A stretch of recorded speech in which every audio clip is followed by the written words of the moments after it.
Good morning and welcome to Wednesday's edition of Channel Sport This Morning.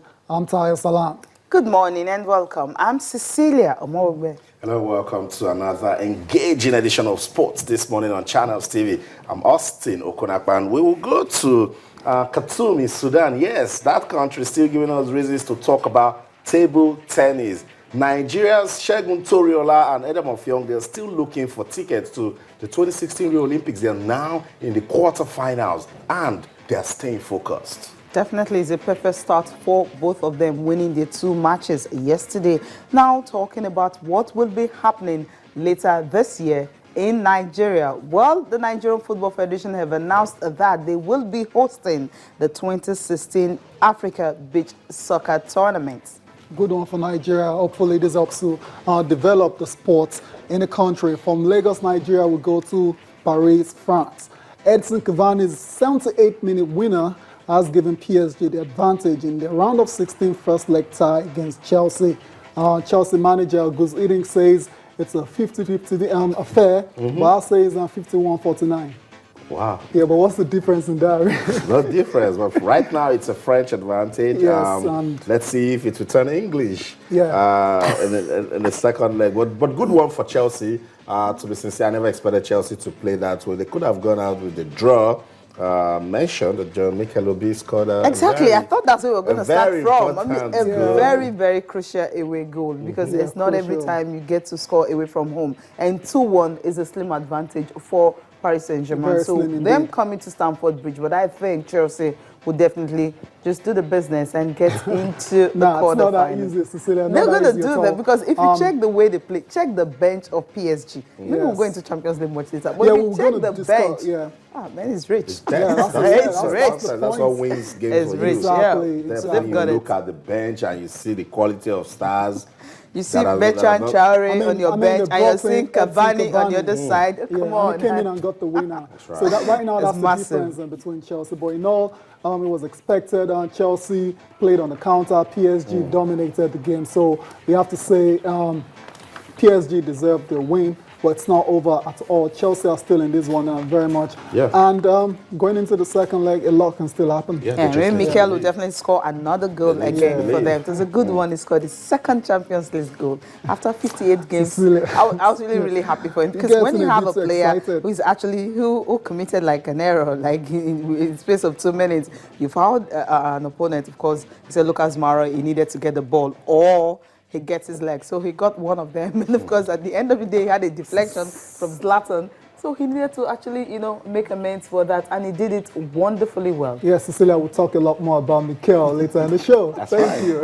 Okay, let's start with this one, of course. You talked about a good one for Nigeria. CAF has given Nigerian Football Federation the right to actually host the 2016 Africa Beach Soccer Cup of Nations. So it's going to be hosted in Lagos. And we would definitely be waiting for that one because the big one will be 2017 Bahamas. So Nigeria's host nation will definitely have opportunity to qualify for the main tournament. That's right. When you host a competition, it gives you a massive, advantage. Yes. To see a lot of ways you can get better in that particular sport. We keep complaining about beach soccer. Yes, we see games here and there, but no league. No, we have to go there. And I'm saying when I heard this news, I said maybe this will make us understand that Africa and indeed the world are looking at the potentials of beach soccer in this country. And they're not waiting. That's right. So they say, oh, come on, let's give it to Nigeria to host this.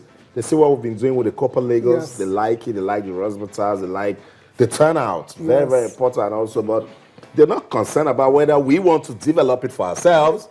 That's it. So we need to now look at it and say, they are giving us the right to host. What else can we do? You're doing. I spoke to Efetobo Akpoche, he's just on his way to Lagos for this. He might be training with another coach in Delta that is not training the same way as Coach Tony Konyegwachi. You get what I'm saying? So you don't just bring someone to camp in 2 weeks and say, okay, you're refined now. I've packaged you, go and beat them and go to the Olympics. We also talked about conditioning and, of course, the weight and all. They have to check their weight and all that. So what happens to their conditioning would definitely not happen. Look at what happened to Jamilu. Exactly. Went to a competition, I was overweight for his category. Exactly. So these are things you actually need to take care of before you go to a major tournament. So by the time you come in late, you wouldn't really have that time to look at everybody. What about Tayo? What about the foreigners that are even here already that wanted to fight and have a place to compete?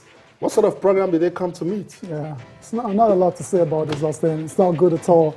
And if boxers, as a boxer, if you go into a tournament underprepared, you're very likely to get beaten like really well. So hopefully, hopefully the boxers can perform a bit of miracle, to qualify. But for me, I'm not really expecting much from them at all. It's just too late. I mean, it's not a team sport where you can have people backing you up. You're just there in the ring by yourself, meaning you have to be ready. That's on your own. If you're not prepared, someone is knocking you out. Yeah. And Coach Tony had already, explained to us that for the Olympics, professionals can even take part in it. No Ed Gard as well too. So it means you have to really prepare very, very well. It's a shame. Well, I think the Olympic Games should have given the All Africa Games give them that particular edge. But Olympics is a different ball game, so you actually need to consolidate on what you have last year and get something much better. Incredible. Better late than never, though. Right. Yeah. Okay. It's better than them actually just traveling to Cameroon for the championship. Sometimes I don't just want to accept because we've seen that happen before, Just go straight to the championship. And let's talk about something that make us laugh a little bit, or rather, something fun. Table tennis, of course. Let's talk about table tennis. And Segun Toriola game yesterday, and of course, Edem Offiong starting on the good notes. I think we're getting close to it, and every time Segun Toriola wins a game, you're saying to yourself, can he just make it? Can he just go all the way and do it? But anything can happen. I was telling Tayo Salama what Edem Offiong said to me. She said it's not easy to play without a coach. We said it yesterday that a man might be able to really push. A lady might need some guidance. She wants somebody to tell her, do it like this, do it this way. And I think Tayo, that would have made a big difference in our game.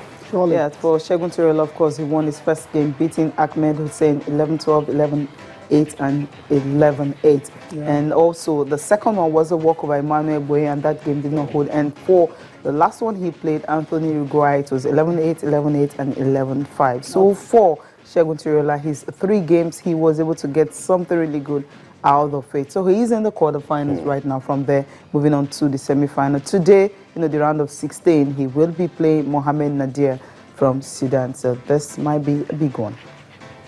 Okay, so that's the update from the Africa Olympic qualifying game in Khartoum, Sudan.